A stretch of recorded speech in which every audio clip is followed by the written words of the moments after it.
Hello, guys. So today we'll be talking about, um,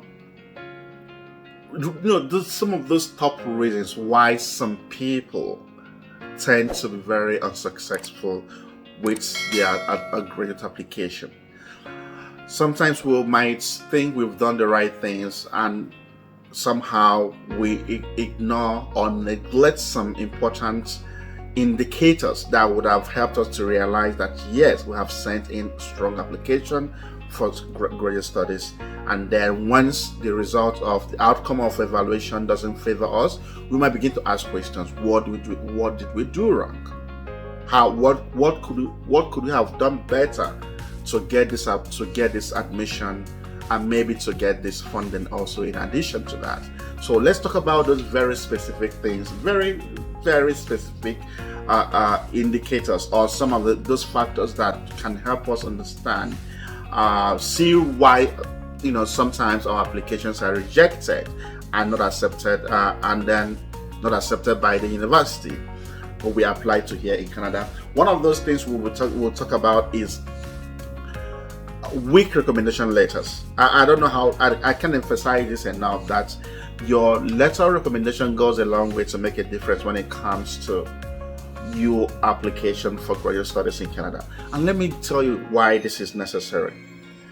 If the universities asks you to get three letter of recommendations, and particularly maybe two from a professor or your former teacher in the university, what they are expecting, what they believe that can help them to decide is the recommender can provide the first assessment of you before they even have any opportunity to provide the assessment or to assess you.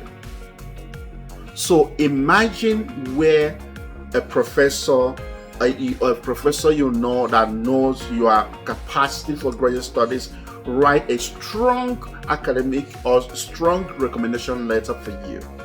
It goes a long way to help the evaluation committee of applications, graduate applications, to start considering you favorably for that admission. So, but remember, I would say this, it's not just enough to approach anybody to write letter of recommendation for you. You have to be intentional about it. Who am I approaching to write my letter of recommendation? Can the person provide a strong assessment of me? And maybe I will say this, provide a favorable assessment of me. Remember, in this day and age, even before now, when typically you're supposed to send the cover letter, the letter of recommendation in a letter. Sometimes the university here in Canada will ask them to your recommender to seal the letter, sign across, and even stamp. So you can't even change what is inside. How much more now that most of the letter of recommendations are sent electronically via links that the school will expect that you forward to your recommender to use to send the application. Because in this case, you don't even know what they're going to send. They can, and the school will not show you how the recommender has spoken about you or have assessed your capacity for graduate studies. So if you're choosing recommenders for when you are applying to schools in Canada, choose wisely. Choose that person that can provide a very strong assessment of you. And I say it again, favorable assessment of you. That when those reviewers are looking at your application and of course looking at your letter of recommendation, it can help them to they begin to feel the need to give you the admission, because now the first person that would have provided assessment of you has done so favorably, and it seems to align with what they are seeing in your application. You see your chances of getting that admission, maybe funding in addition, increasing. So do the right thing first, and let's do the right thing well, and I bet you the result is always that we should expect. But when you don't do the right things well and you expect a different outcome, you probably will not get it because you didn't lay the foundation for that, right? So weak letter recommendation is one thing you want to avoid if you want to have a successful application, graduate application to Canada. Another thing you probably want to just look at, or sometimes, and this might sound discouraging to a lot of people, is the fact that, believe me, when it comes to graduate studies, it requires funding. Once there is inadequate funding, both from your own side and from the university, maybe they don't have enough funding to even support you, and you don't have enough funding of your own. Sometimes that could just be a reason why you might not even get admission, if you're not able to convince them that you have your own funding to take care of yourself and your studies and your tuition while you're in the university. That is why I want to always say, if you're applying to any school, please apply early, so that if there is funding, particularly if you're requesting for funding, you can be among those that will be considered for funding. Not that you apply at the last minute and you expect the university to consider you at that same level. They will consider someone that applied early, particularly when both you guys have the same excellent result, the same excellency, good statement of purpose or letter of motivation, good research statements. Now it becomes a question of who applied before the other person. So remember that that inadequate institutional funding goes a long way to help decide, should we give this person admission or should we not give this person admission. So let's remember that. So it doesn't matter, again, like I said, if you are one of the best students ever, if you can't show that you can fund your studies and the university doesn't have funding for you, that probably would be a reason to reject your application. In this case, it's not so much about your capacity for graduate studies, it's more about your capacity to fund the graduate studies, not your readiness to undertake the program. So cost is also one thing that we have to really understand and put into consideration. Another thing we also want to talk about is, like I have this in just my, I listed it out, I kind of outlined the points before I explain. Another thing we want to talk about is, please, if the school here in Canada, regardless of the schools you're applying to, if they set a minimum standard, if they have a minimum standard requirement that you're supposed to meet to qualify to apply, not to get admission, but to qualify to apply, if they have a minimum requirement, speak to yourself, ask yourself, did I meet this minimum requirement first? If they are asking of, for example, CGPA, if they want you to have had about 70% cumulative of GPA at your undergraduate level, and you have 60%. I'm not telling you not to apply, but the question is, did you meet the basic requirements? Did you meet the minimum requirements?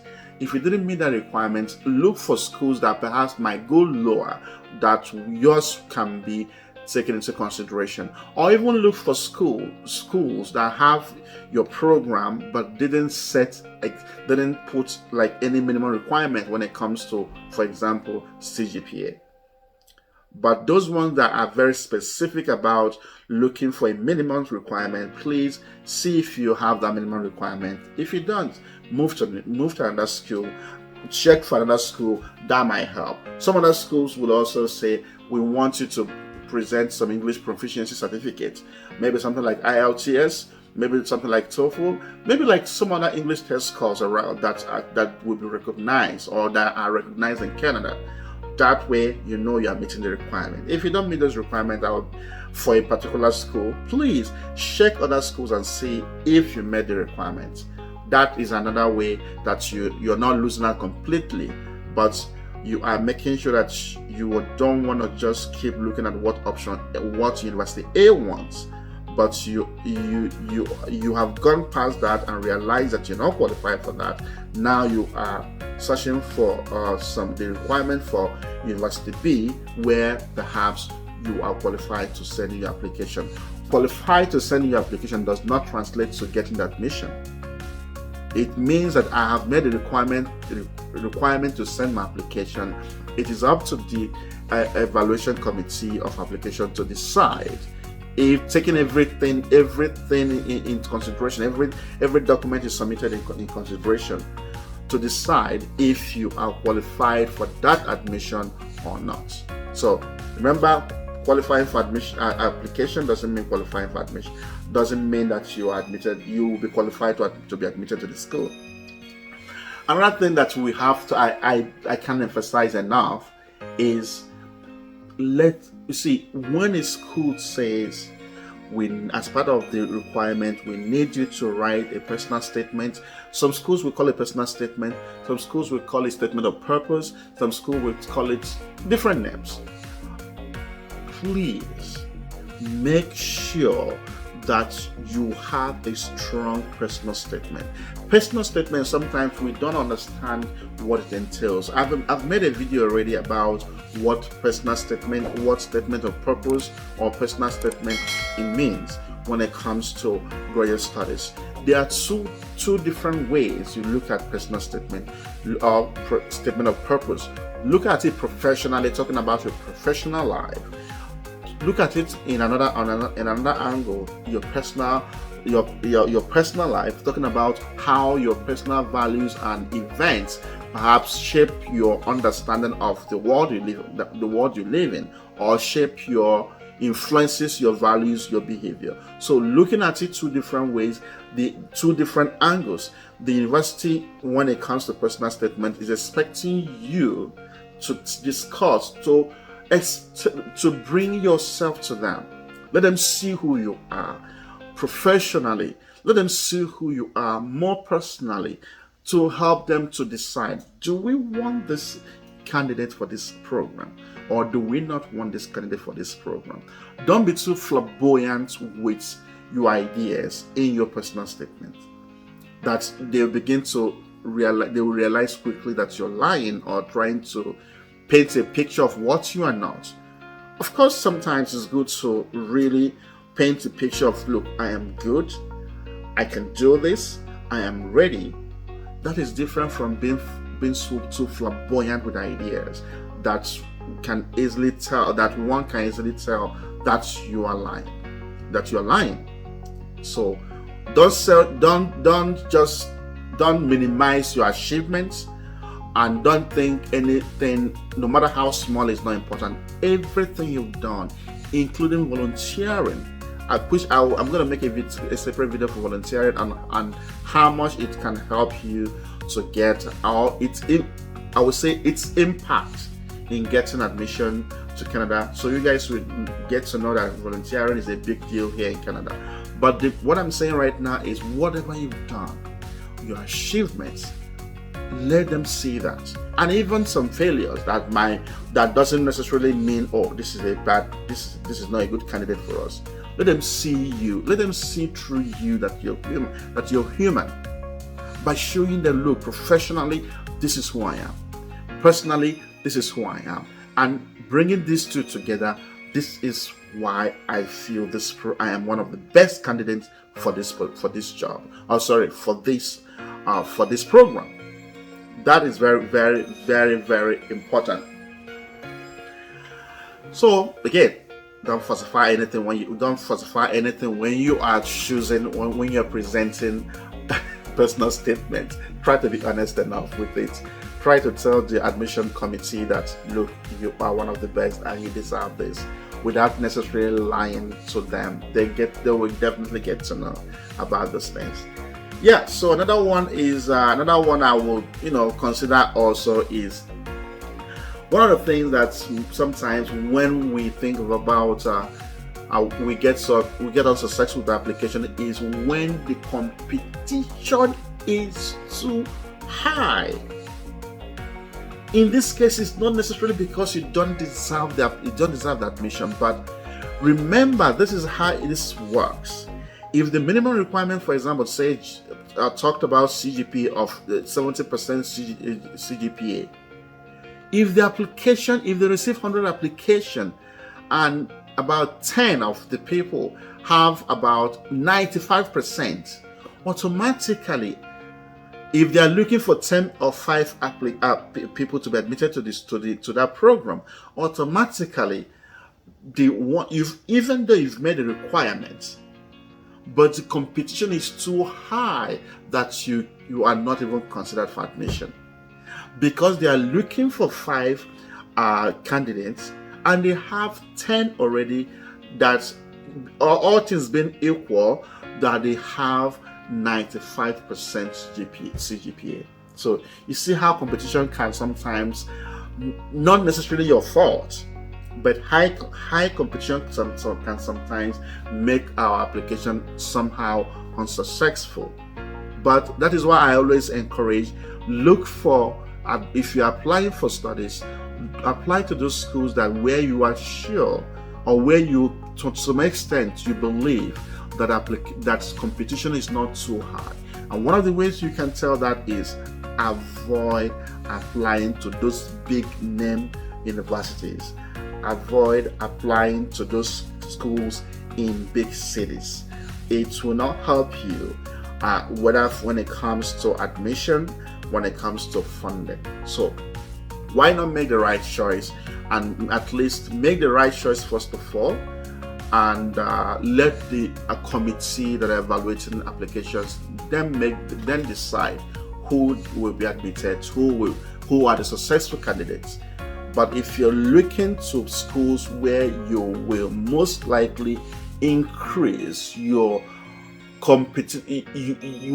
where competition is high, and you don't have the comparative advantage when it comes to require the application package everybody submitted, you don't stand a chance of getting the admission. So again, do think about all these mistakes that can potentially cause you to have for your admission to be rejected or have unsuccessful application, and begin to ask yourself, how do I prevent this? And if you have watched this video from beginning to the end, you will have seen how best you can ensure that some of these loopholes are well covered when you are applying for admission, for graduate admission in Canada. I hope thanks for listening, and I hope to see you in my next video. Remember to subscribe to my channel and turn on your notification button. Bye.